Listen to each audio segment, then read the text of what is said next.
In 2023, a bank robber in Utah went to the Brighton Bank in Salt Lake City and passed the teller a note. The note demanded money from the cash drawer and warned against alerting officials.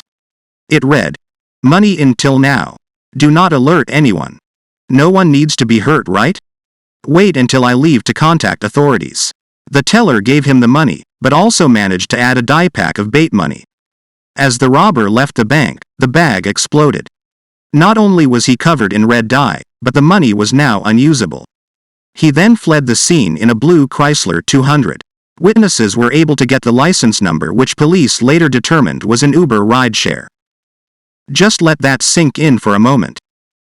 He actually had an Uber service drive him from a bank robbery. After looking at the security video, police said the suspect wasn't wearing a mask during the robbery. A detective from the Taylorsville Police Department actually recognized him. It turns out that the suspect had recently been convicted of robbery and aggravated robbery with a firearm and was on probation.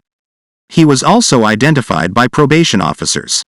Police were able to track down the Uber driver who had picked up the suspect near the bank. According to the driver, he noticed red dye on the man's hands and jacket. He also could see smoke coming from his pocket. The driver told the man he couldn't get in his car unless he got rid of whatever was causing the smoke. Apparently the man complied and the driver took him home.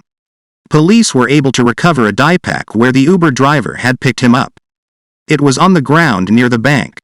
Officers later traced the suspect to a motel, but he managed to escape in a stolen car. Amazingly, while cops were still looking for him, the suspect managed to rob another bank later that day. When officers reviewed surveillance footage, they could see it was the same man. And he was wearing the same clothes he had when they saw him at the motel. The slippery bandit was once again located the next day in another county. After a long police chase that spanned multiple agencies and counties, the fugitive crashed his stolen car into a barrier. Police then arrested 35-year-old David Harris. He was indicted on 2 counts of bank robbery and other charges. In summary, he robbed a bank without wearing a mask. He used an Uber service to escape. Mind you, the die pack had just exploded and his clothes were smoking. Yet he has the driver take him home. He then managed to escape police, steal a car and rob another bank. All this while he was on probation. In other words, this guy did everything he could think of to ensure a swift arrest. Apparently he loves it in jail.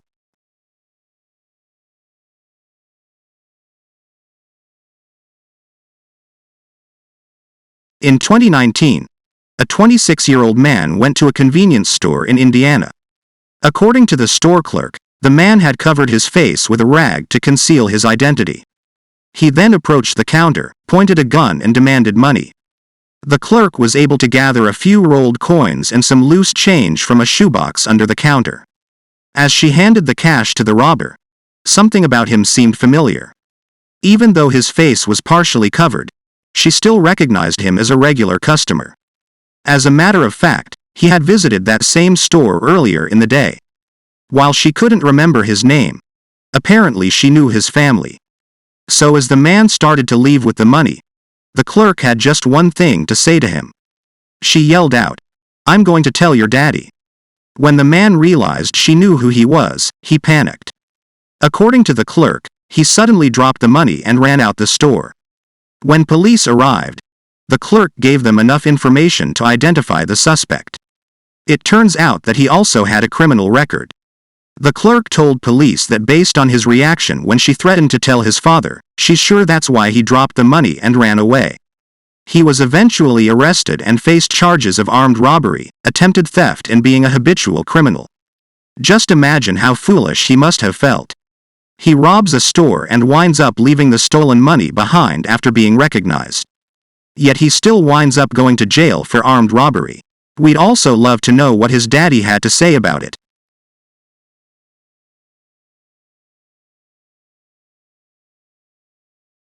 In 2014, a burglar in the UK who had a long criminal record broke into a home in Muirfield.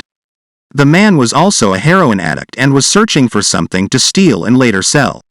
After grabbing a few items, he made his way into an unlocked garage.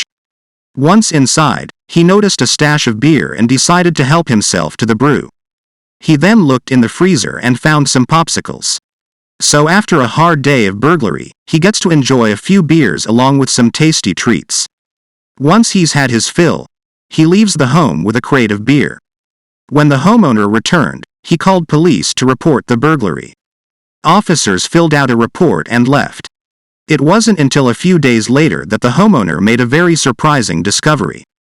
While in the garage, he noticed a full set of false teeth down the side of the freezer. It was later determined that the burglar had removed his dentures before eating the popsicles. But apparently he was so drunk from all the beer that he forgot to put them back in before leaving. The homeowner then called police back to his home and gave them the false teeth. They were able to obtain a DNA sample and trace it to a 38-year-old serial burglar with a long rap sheet. So he was busted by his own teeth. Because he was drunk during the burglary, he only had a hazy recollection of the events. Thus, they were not able to get much information out of him. However, they had enough to jail him for 16 months at Leeds Crown Court.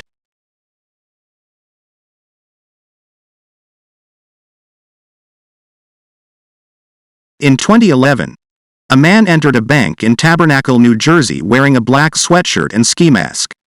He jumped over the counter and demanded money while threatening a teller with a knife. Another teller then handed him a white plastic bag containing over $10,000. The suspect grabbed the cash and fled the scene. He then approached the Honda Civic he had parked in front of the bank and attempted to drive off. But he was unable to start the car.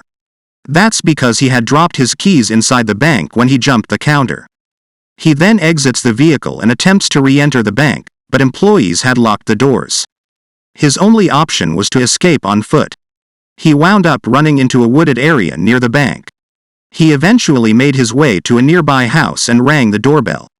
When a woman came to the door, he asked if he could use the phone, claiming he was looking for his lost dog.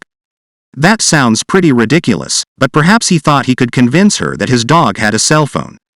But this woman wasn't that naive. Instead, she wisely called 911. State police arrived and arrested the 20-year-old suspect. When he went to court, the judge sentenced him to 63 months in prison and 5 years of supervised release. In addition, he was ordered to pay restitution of over $10,000. Bungled getaways happen pretty often with bank robberies. For example, in 2022, a man robbed a Citizens Bank in University Heights, Ohio. He left with just over $400. But soon after leaving, he realized that he had left his keys on the counter. When he tried to return to the bank, the doors were already locked. He then ran away, but dropped about $46, which was later recovered as evidence. But while police were unable to locate him, they did manage to find his car. The car was then taken into custody and searched. Police were able to pull his personal information and arrest the 28-year-old suspect. All because he left his keys on the counter. He was charged with aggravated robbery.